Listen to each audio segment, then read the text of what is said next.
I stood on the bridge at midnight as the clocks were striking the hour, and the moon rose o'er the city behind the dark church tower. I saw her bright reflection in the waters under me, like a golden goblet falling and sinking into the sea.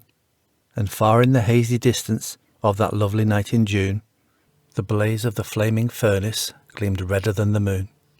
Among the long black rafters the wavering shadows lay, and the current that came from the ocean seemed to lift and bear them away.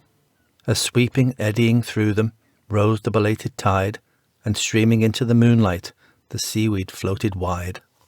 And like those waters rushing along the wooden piers, a flood of thoughts came o'er me that filled my eyes with tears. How often in these days that had gone by, I had stood on that bridge at midnight and gazed on that wave and sky. How often, oh how often, I had wished that the ebbing tide would bear me away on its bosom o'er the ocean wild and wide. For my heart was hot and restless, and my life was full of care, and the burden laid upon me seemed greater than I could bear.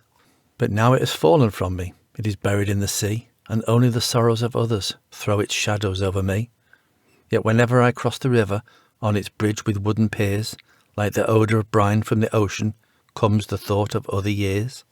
And I think how many thousands of care-encumbered men, each bearing his burden of sorrow, have crossed the bridge since then. I see the long procession still passing to and fro, the young heart hot and restless, and the old subdued and slow. And forever, as long as the river flows, as long as the heart has passions, as long as life has woes, the moon and its broken reflections and its shadows shall appear, and the symbols of love in heavens, and its wavering image here.